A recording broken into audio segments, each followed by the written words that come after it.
하나님의 말씀 누가복음 9장 18절부터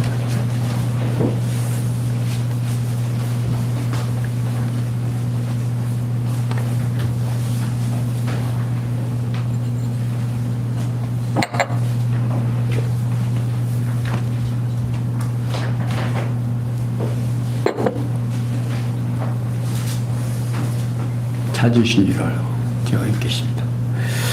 예수께서 따로 기도하실 때에 제자들이 주와 함께 있더니 물어 가라사대 우리가 나를 누구라고 하느냐 대답하여 가로되 세례 요한이라 하고 더러는 엘리야 더러는 옛 선지자 중에 하나가 살아났다 나이다.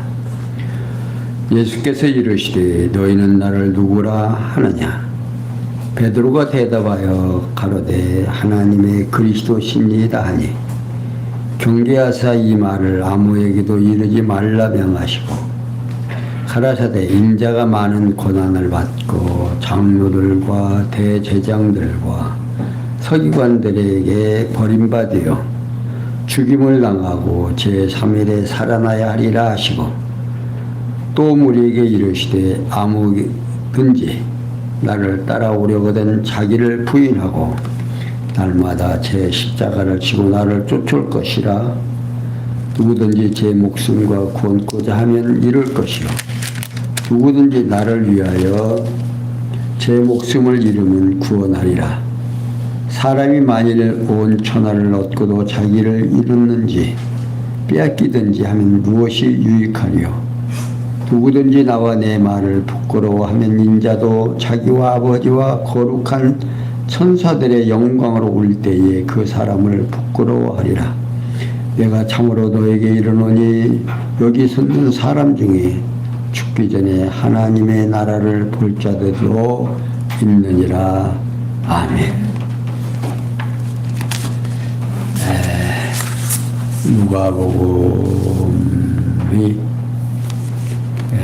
1장 1절에서 4절까지 본서에 기록한 목적이 기록되어 있고 또 1장 5절에서부터 지난 주일까지 말씀드린 9장 17절까지 하나님의 아들 사역으로 당신을 드러내 주셨습니다. 그리고 오늘 9장 18절부터 21장까지 하나님의 나라의 사역을 이루심으로 당신을 소개하고 22장에서 24장까지는 대속사역으로 당신을 드러내 주십니다. 그러니까 하나님이 어떠하신 분인가를 우리에게 알게 하기 위해서 예수님이 당신을 하나하나 지상에서 드러나는데 그 드러내는 모습들을 보면서 우리가 하나님이 어떠하신 분인가를 알게 됩니다. 이게 성경은 우리에게 복받고 잘 먹고 잘 살라고 성경을 기록한 것이 아니라 성경을 통해서 하나님이 어떠하신 분인가 당신이 선택받은 백성들로 하여금 당신을 깨닫고 당신을 경외하며 섬기게 하려고 성경을 기록해 놨다 그 말입니다. 그러니까 우리는 성경 어디를 보더라도 성경에서 하나님이 어떠하신 분인가를 찾으려고 하면 찾아지는데 복받으려고 하는 생각으로 잘 먹고 잘 살려고 하는 생각으로 성경을 보면 또 그런 것만 보일 수도 있습니다. 그러나 성경에서는 복을 받으려면 이렇게 하라고 또 말되어 있습니다. 그러니까 성경을 통해서 이래야 복받는다 저래야 복받는다 이렇게 해야 하나님이 사랑한다 저렇게 해야 하나님이 사랑한다 이렇게 전달이 됩니다. 그런데 오늘 우리는 성경을 통해서 하나님의 능력과 하나님의 사랑과 하나님의 자상하심을 깨달아야 그 깨달음 속에서 하나님을 경외하고 사랑하게 됩니다. 그러니까 하나님을 모르면 모른 만큼 나에게서 하나님을 찬양하는 찬양이 나오질 않고 하나님을 경외하는 경외심도 없고 믿음이 없다 그 말입니다. 그러니까 우리로 하여금 그 믿음이 생기게 하기 위해서 성경은 우리에게 당신을 자세하게 소개합니다. 내가 이런 능력도 있고 내가 이런 고난도 있고 내가 이런 사랑이 있다. 그걸 우리에게 보여줍니다. 그런데 오늘 이제 9장 18절에서부터 11장 13절까지는 나라의 주인에 의한 사역을 하십니다. 어떤 나라를 말하는가? 하나님의 나라예요. 당신이 원하는 나라, 당신이 하나님께서 우리에게 주시고자 하는 나라, 그 나라를 지금 소개하는데, 자, 오늘 18절에서 27절에 보면 고난과 죽음과 부활을 예고하며 나라의 주인임을 가르쳐 주십니다. 18절에서 22절까지 보면 예수님께서 제자들을 경계하여 죽었다가 제3일 안에 살아나실 것을 예고함으로 증거해 주십니다. 그러니까 예수님께서 제자들을 데리고 따로 기도하실 때 제자들이 주와 함께 있었습니다. 그러니까 예수님께서 제자들에게 무리가 나를 누구라고 하느냐라고 물어봅니다. 그런데 예수님께서는 자기에 대한 사람들의 견해를 알아보시려고 제자들에게 물으신 거죠.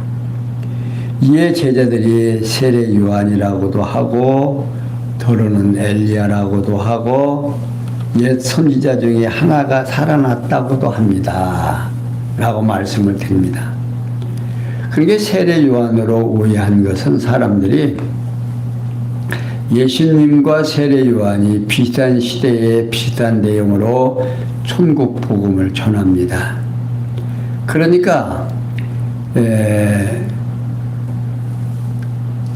백성들은 가만히 보니까 예수님이 전하는 말하고 요한이 말하는 것하고 비슷하거든요. 그러니까 그런 오해가 생기고, 엘리야라고 오해한 것은 살아서 승천한 엘리야가 메시아 앞서 온다는 말라기 선지자의 예언의 말씀이 말라기 4장 5절에서 6절에 기록되어 있죠. 이게 옛 선지자들 중에 하나로 오해한 것은 예수님이 종교나 정치 지도자들에게 당하는 처지가 비슷한데 기인한 거지요. 그러자 예수님께서는 너희는 나를 누구라고 하느냐라고 제자들에게 물어봅니다. 그러자 예수님께서 이렇게 물어보니까 베드로가 하나님의 그리스도시다라고 대답을 합니다. 이게 베드로가 예수님의 신분에 대한 견해를 정확하게 말씀드리죠. 그러자 예수님께서 경계하여 이 말을 아무에게도 이르지 말라고 명하십니다. 이게 곧 예수님이 구약의 언약궤로 오신 그리스도라는 사실을 아무에게도 알리지 말라고 당부하고 있는 겁니다. 그렇게 하시는 이유는 일찍이 여호와께서 이사야 선지자를 눈으로 보고 귀로 듣고 마음으로 깨달아 돌아와 고침을 받지 못하게 하려고 이사야 6장 9절에서 10절에 예언하도록 섭리하신 말씀을 이루시려고 그렇게 말씀하고 있다 그 말입니다. 그리고 뿐만 아니라 고난을 받고 죽으셔야 할 그 정한 때가 아직 이르지 아니했기 때문에 여기 시는 거죠. 그러면서 인자가 많은 고난을 받고 장로들과 서기관들에게 버림받으여 죽임을 당하고 제3일에 살아나야 하리라고 가르쳐 줍니다. 여기 장로들과 제사장들과 서기관들은요, 유대계의 대표적인 지도자들입니다. 그러니까 예수님께서 앞으로 겪어야 할 일을 계략적으로 제자들에게 가르치신 거죠. 이렇게 말씀을 드려도 그때의 제자들은 그 말이 무엇인지 잘 이해가 안 갔습니다. 자, 그러면서 23절에서 27절에 보면 예수님께서 따르는 제자들에게 자세히 명하시고 그 결과에 대하여 예고함으로 증거하는데, 예수님께 우리에게 아무든지 나를 따라오려거든 자기를 부인하고 날마다 제 십자가를 지고 나를 쫓을 것이니라고 명령합니다. 이유는 예수님 자신이 십자가에 달려 죽으실 것을 미리 아시고 자신의 뒤를 따르는 자는 자기의 고난의 십자가를 지고 따르라고 명하신 거죠. 그러면서 누구든지 제 목숨을 구원고자 하면 잃을 것이요 누구든지 나를 위하여 제 목숨을 잃으면 구원하리라. 사람이 만일 온 천하를 얻고도 자기를 잃으면 잃든지 빼앗기든지 하면 무엇이 유익하리요? 라고 말씀하고 있습니다. 여기 구원코자 하면은 이는 가정법, 현재, 등등태 동사로서 하다 해도라고 번역이 가능합니다. 그리고 이르면은 가정법, 과거, 등등태 동사로서 이렇다 해도라고 번역이 가능하죠. 따라서 본문은 누가 제 목숨을 구원하려 하다 해도 잃을 것이요 누가 나를 위하여 제 목숨을 잃었다 해도 구원하리라. 사람이 온 천하를 얻었으니 자기를 잃든지 빼앗긴다면 무엇이 유익하리요? 라고 번역이 가능합니다. 그러니까 다시 말하면 제자들이 목숨이 스스로의 의지적 노력이 달려있는 것이 아니라 하나님의 작정하신 뜻에 달려있다는 뜻으로 지금 가르쳐주고 계시는 겁니다. 그리고 이어서 누구든지 나와 내 말을 부끄러워하면 인자도 자기와 아버지와 거룩한 천사들의 영광으로 올 때에 그 사람을 부끄러워하리라고 가르쳐 주십니다. 여기 누구든지 부끄러워하면 이라는 말은 가정과 과거 수동태 디포테트 동사로서 누구든지 부끄러워졌다면 이라고 번역이 되고, 부끄러워하리라는 말은 직설법 미래 수동태 디포테 동사로서 부끄러워지리라로 번역이 됩니다. 따라서 그러니까 본문은 누가 나와 내 말이 부끄러워졌다면 인자도 자기와 아버지와 거룩한 천사들의 영광으로 올 때에 그 사람이 부끄러워지리라고 번역이 가능합니다. 그러니까 다시 말하면 인간의 의지적 노력에 의한 결과를 조건으로 삼는 것이 아니라 하나님의 정하신 뜻에 따라 결과가 맺어진다는 뜻으로 가르치고 있는 거예요. 그러면서 내가 참으로 너희에게 이르노니 여기 섰는 사람 중에 죽기 전에 하나님의 나라를 볼 자도 있으리라고 예고해 주십니다. 이는 며칠 후에 산에 올라가 장차 하나님의 나라의 형상으로 번영되어 나타나셔서 세 명의 제자들에게 보여주실 것을 예고해 주시는 거죠. 이렇게 예수님께서는 따르는 제자들의 자세를 명하시고 그 결과에 대하여 예고해 주시는 겁니다. 그러니까 이렇게 예고를 해 주어도 제자들은 그걸 정확하게 지금 깨닫지를 못하는 거예요. 그러니까 이 깨닫고 못 깨닫고 하는 것이 지금 뒤에서 이제 나오겠습니다만은 우리 인간의 능력과 주관으로 되어지는 게 아니다고 해요. 깨닫게 해야 깨달아지고 눈으로 보고 듣고 만져봐도 못 깨닫게 하면 못 닫는다 하는 것이 이제 뒤에서 소개됩니다만은 자, 그러면서 28절, 36절에 보면 영광 중에 변화한 모습으로 보여주면서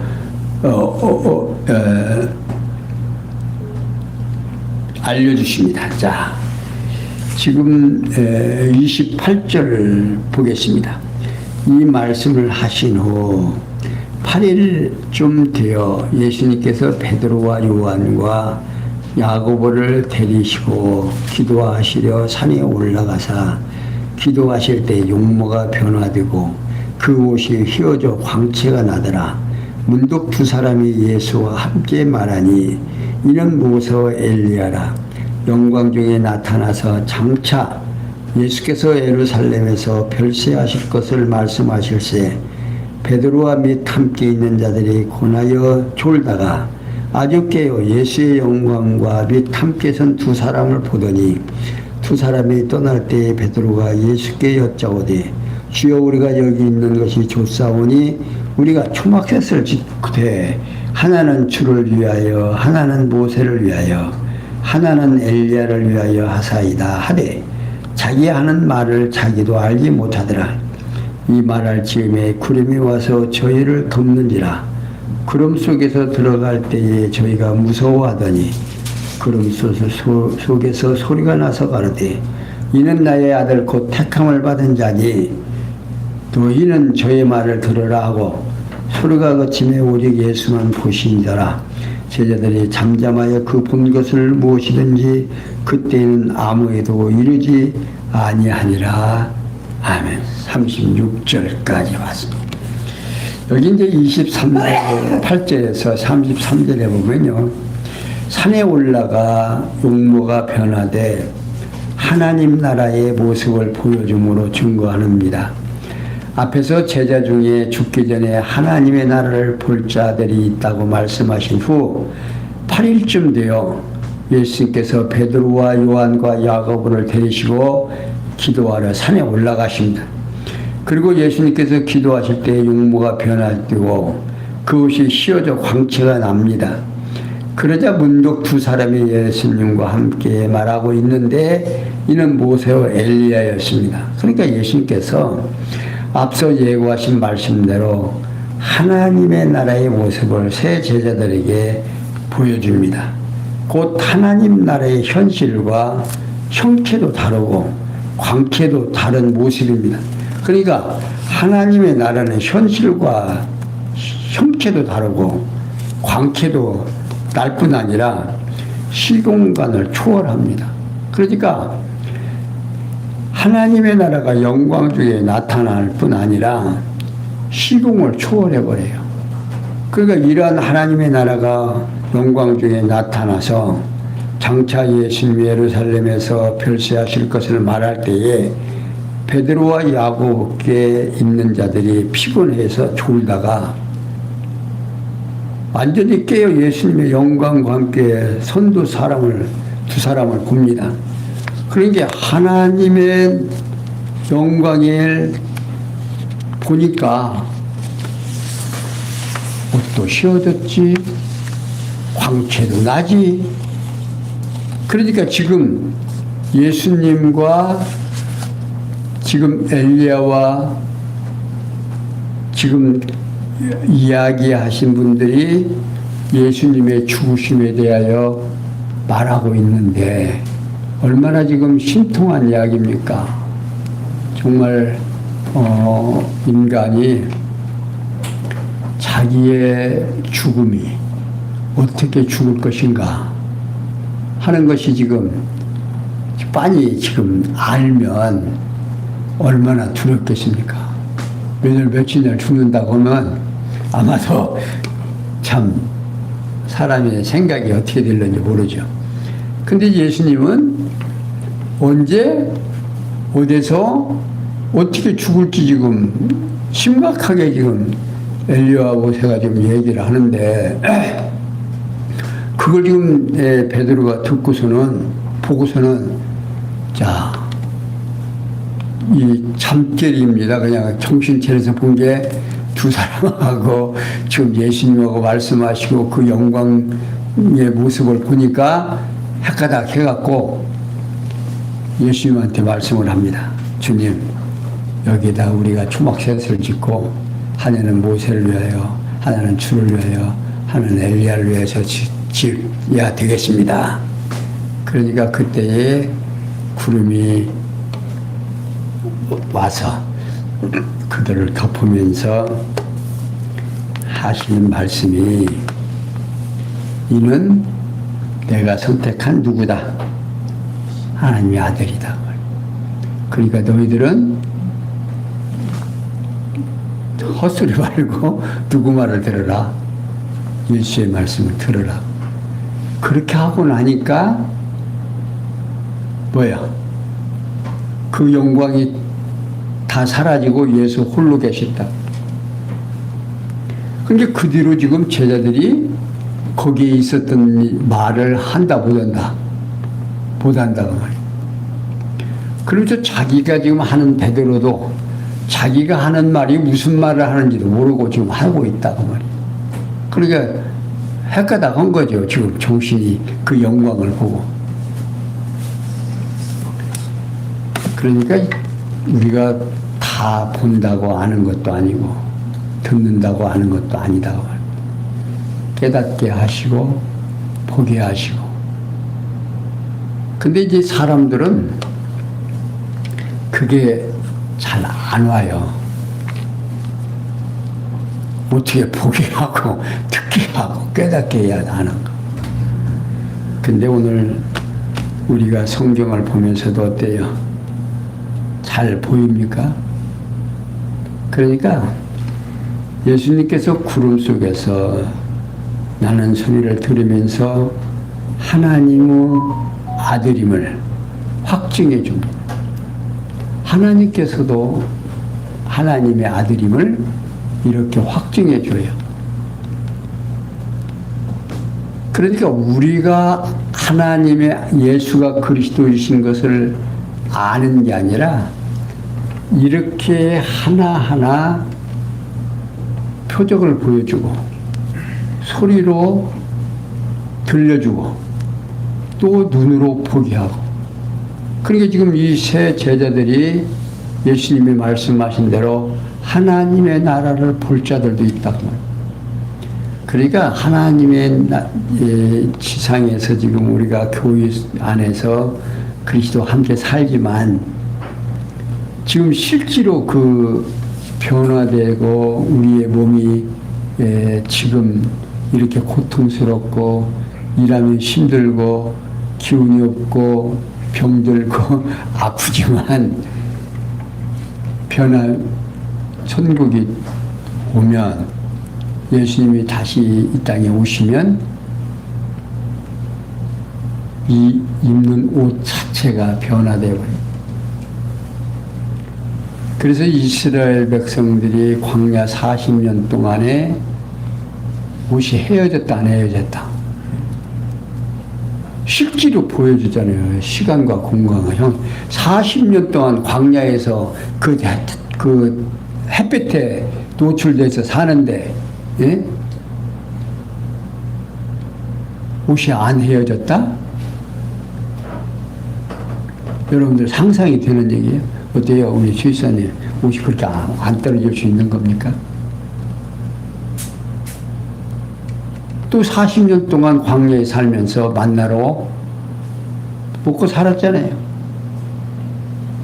예수님께서 오병이의 역사를 일으켜 주신 것도 그러니까 당신이 전능자임을 하나님의 아들임을 이렇게 시상에서 시간과 공간과 형상 속에서 하나하나 드러내어 보여주십니다. 그런데도 사람들이 믿어요, 안 믿어요? 안 믿어요. 그때만, 먹을 때만 좋았지. 자, 그러고 나서, 자, 37절에서 45절에 보면 귀신을 쫓아 주인의 능력을 보여줍니다. 37절. 이튿날 산에서 내려오시니 큰 무리가 맞을세. 무리 중에 한 사람이 소리질러 가로되, 선생님, 청컨대 내 아들을 돌아보아 주소서. 이는 내 외아들이니이다.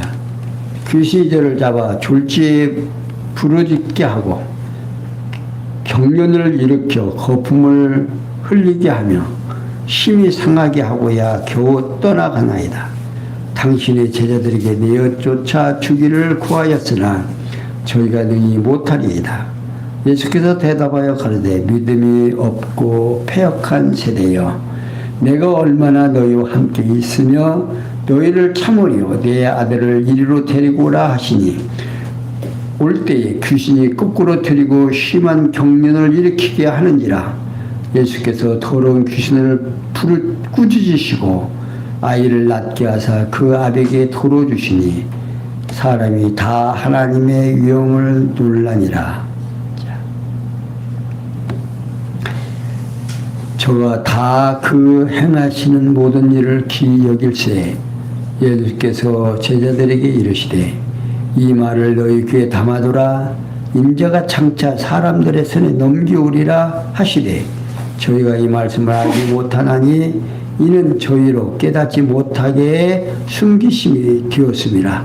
또 저희는 이 말씀을 묻기도 두려워하더라. 자, 이튿날 예수님께서 산에서 내려오니까 큰 무리가 맞이합니다.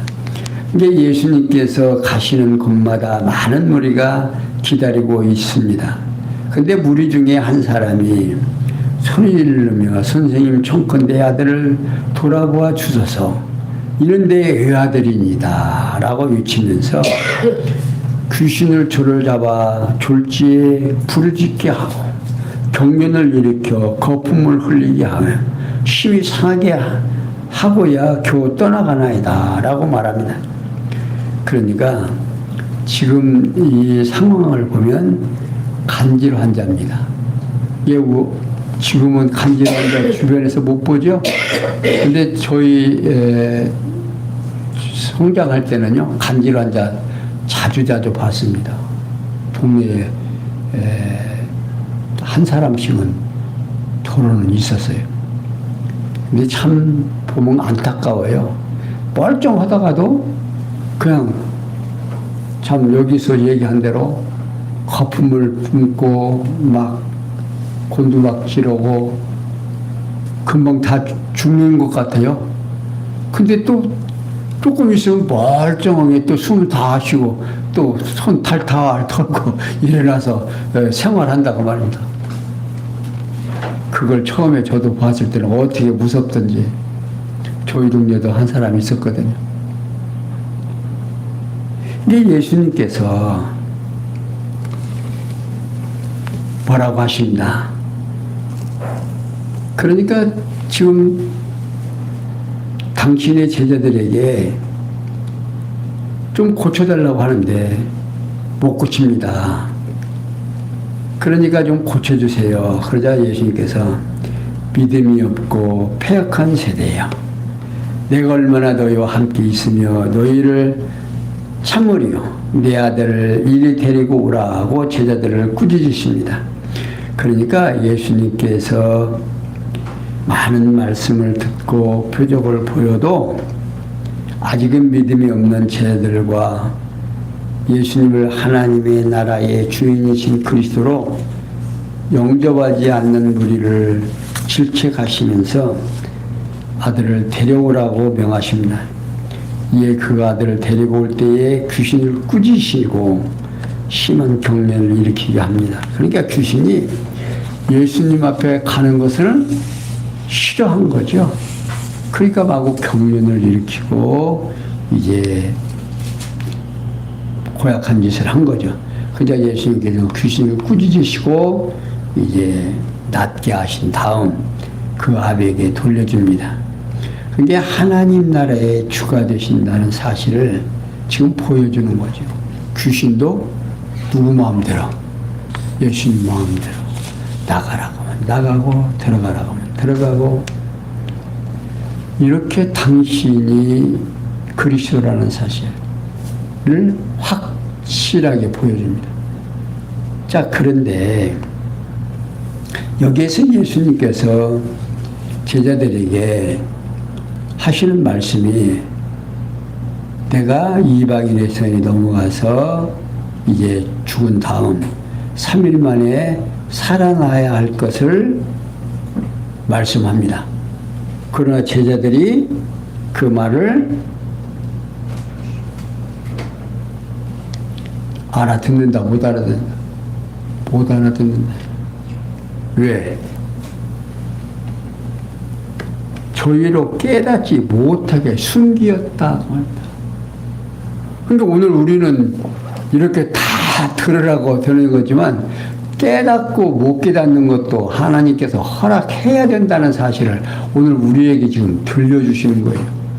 그러니까 여기에서 우리가 이제 소망을 갖고 힌트를 얻는 것은, 그렇다면 이 말씀이 믿어지고 깨달아지고 이 말씀을 들을 때, 아, 그때에 오셨던 그분이 누구였다, 메시아였다는 사실이 우리가 믿어질 때 뭐가 생겨요? 소망이 생기는 거예요. 그렇다면 지금 성령께서 나로 하여금 이 귀한 말씀이 어떻게 한다? 믿어지게 한다, 그 말이에요. 그래서 오늘 우리가 믿기가 쉬운 거예요. 믿어지게 해서 믿으니까. 내가 믿으려고 하면 안 믿어지는데, 성령께서 우리로 하여금 믿어지게 한다고 합니다. 그러니까 말씀을 들을 때 그 말씀이 맞다, 그렇다라고 믿어진다, 그 말이에요. 이게 이 지상에서 최고의 복이에요. 복, 그러니까 여러분들 어떤 게 복인지 잘 모르죠. 복 보여요, 안 보여요? 안 보이잖아요. 그런데 느껴야 될 거 아니에요. 내가 복 받은 자인지, 복을 받은 자인지 안 받은 자인지 알아야 되고, 내가 천국 백성인지 아닌지를 깨달아야 뭐 기쁨도 있고 감사도 있고 그러죠. 그런데 깨닫게 해서 믿어지게 한다 하는 사실입니다. 자, 그러면서 46절에서 50절에 보면요, 작은 자가 큰 자의 반대치 않으면 취하는 자임을 가르쳐 주십니다. 자, 46절 보겠습니다. 제자 중에서 누가 크냐 하는 변론이 일어나니, 예수님께서 그 마음에 변론하는 것을 아시고 어린아이 하나를 데려다가 자기 곁에 세우시고 저에게 이르니, 누구든지 내 이름으로 이 어린아이를 영접하면 곧 나를 영접함이요, 또 누구든지 나를 영접하면 곧 나 보내신 이를 영접함이라. 너희 모든 사람 중에 가장 작은 그 자가 큰 자니라. 요한이 여짜오되, 주여 어떤 사람이 주의 이름으로 귀신을 내쫓는 것을 우리가 보고 우리와 함께 따르지 아니하므로 금하였나이다. 예수께서 가라사대 금하지 말라. 저희를 반대하지 않는 자는 너희를 위하는 자니라 하시니라. 아멘. 자, 제자 중에서 누가 크냐라고 변론이 일어납니다. 그러니까 예수님께서 이 세상의 왕으로, 그러니까 그 시대의 왕으로 이제 등극하게 되면, 이게 제자들은 지금 구약의 예언대로 메시아가 오면 그가 만왕의 왕으로서 이제 모든 걸 다스릴 줄로 그렇게 생각을 하고, 누가 크냐 이 말이야. 그러면서 다투니까 예수님께서 그 마음을 아시고 어린아이 하나를 이제 데리다가 세워놓고, 누구든지 나를 영접하면 곧 나를 보내신 이를 영접함이고, 또 이제 그 앞에서 제자들이 누구든지 내 이름으로 이 어린아이를 영접하면 곧 나를 영접하며 또 누구든지 나를 영접하면 곧 나를 보내신 이를 영접함이라고 가르치십니다. 여기 어린아이는 자기를 낮추는 자에 대한 본분으로서 장차 성령으로 거듭나서 어린아이같이 변화될 제자들을 가리키는 말입니다. 그러니까 예수님의 제자들을 영접하는 자는 그리스도를 영접하는 자이고 그리스도를 영접하는 자는 예수님을 세상에 보내신 하나님을 영접하는 것이라며 어린아이처럼 가장 작은 자가 큰 자임을 가르쳐 주십니다. 그래서 너희 모든 사람 중에 가장 작은 그가 큰 자라고 가르쳐 줍니다. 이는 자기를 낮추시고 죽기까지 복종하실 예수님 자신이 하나님 나라에서 가장 큰 자임을 가르치시는 말씀입니다. 이 요한이 주여 어린 사람이 주의 이름으로 귀신을 내어 쫓는 것을 우리가 보고 우리와 함께 따르지 아니함으로 금하였나이다 라고 말씀드립니다. 여기 내어 쫓는 것이라는 말은 현재 군사 능동 때 목적으로서 어떤 자가 귀신을 내어 쫓았다는 것이 아니라 내어 쫓으려고 기도하고 있다는 말입니다. 그러니까 제자들은 어떤 자가 주의 이름으로 귀신을 내어 쫓으려고 해서 자기들을 따르지 않음으로 못하게 막았다 그 말입니다. 그러자 예수님께서 하시는 말씀이 금하지 말라. 너희를 반대하지 않는 자는 너희를 위하는 자라고 가르쳐 주십니다. 이유는 예수님께서 원론적인 견해를 말씀을 하시는 거죠. 곧 누구든지 예수님의 이름으로 능력을 행하려는 자가 있다면 그가 즉시 예수님을 비방하는 자는 아니라 그 말입니다. 그러니까 막을 필요가 없다 그 말입니다. 곧 반대하지 아니하는 자는 하나님의 나라의 백성으로 받아주는 주라는 뜻으로 이해하시면 됩니다. 그러니까 오늘 주변에서도 우리를 예수를 믿는 것을 어떻게 해요? 반대하지 않는 부모도 있고 또 반대하는 사람도 있지만 그냥 우리를 순응하고 또 우리가 하는 일에 상관도 안 하고 또 동조하는 때도 있고 그러면 그 사람이 뭔 일을 한다 해도 반대해라 하지 마라. 예수의 이름으로 뭔 일을 귀신을 내쫓는다 해도 반대하지 말라고 말입니다. 누구 편입니까? 우리 편이니까. 그러니까 오늘 우리가 예수를 믿는 자인지 아닌지 또 하나님이 선택된 자인지 아닌지 모르죠. 이마에 써 있으면 얼마나 좋겠습니까? 영의 눈이 밝아져서 이마에 써 있는 것을 보면 도장 맞은 걸 봤으면 딱 좋겠는데 안 그러죠. 그러나 이런 대목에서 우리를 반대하지 아니하는 자들은 뭐예요? 우리를 영접하는 자라고 인식을 하고 복음을 전하는 겁니다. 그래야지 반대하는 사람 앞에서는 어떻게 해요? 뭐 어떻게 전할 수가 없잖아요. 그러나 반대 안 하고 들으면 하나님의 선택된 백성인지 모르니까 열심히 전달하는 거죠. 그게 전도예요. 그러니까 오늘 예수님께서 당신을 영접하면 당신을 보낸 누구를 영접하는 것이고 하나님을 영접하는 것이고 당신을 증거하는 제자들을 영접하면 누구를 영접한 것이고 예수님을 영접한 것이고. 자, 오늘 우리가 복음을 전할 때 우리의 복음을 받아들이는 사람 누구를 영접하는 거다? 예수를 영접하는 거다. 그러니까 교회에서 예수님 영접하면 머리 대신 주님만 영접하면 어디 간다? 천국 백성이다 그 말입니다. 사랑하는 성도 여러분, 오늘도 이 자리에서 하나님의 말씀을 듣고 고개를 끄덕이고 눈동자가 빛나고 감사가 넘치고 내 삶 속에서 이 말씀 하나하나가 적용이 되고 적용을 하면서 감사가 넘치고 감사가 넘치면서 뭐가 되고 찬양이 되고 근데 순리적으로 자연스럽게 하나님 찬양하고 경외하고 섬기게 되는 것이지 아멘 믿습니다 해야만 되는 게 아니다. 아무리 믿습니다 말로만 해도 속에서 안 믿어지면 말짱 꽝이다 그 말이에요. 사랑하는 성도 여러분, 오늘도 힘드실 때 입속에서 주여라는 이름이 나왔습니까?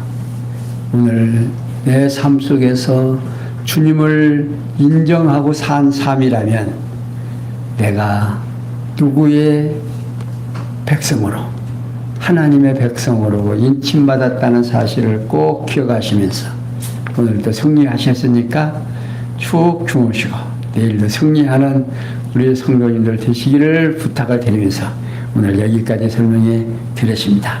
기도하겠습니다.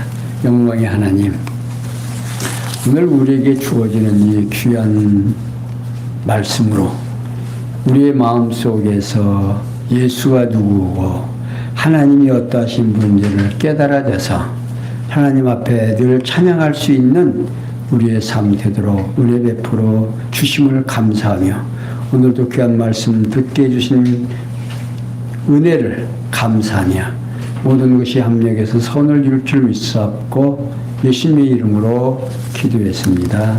아멘.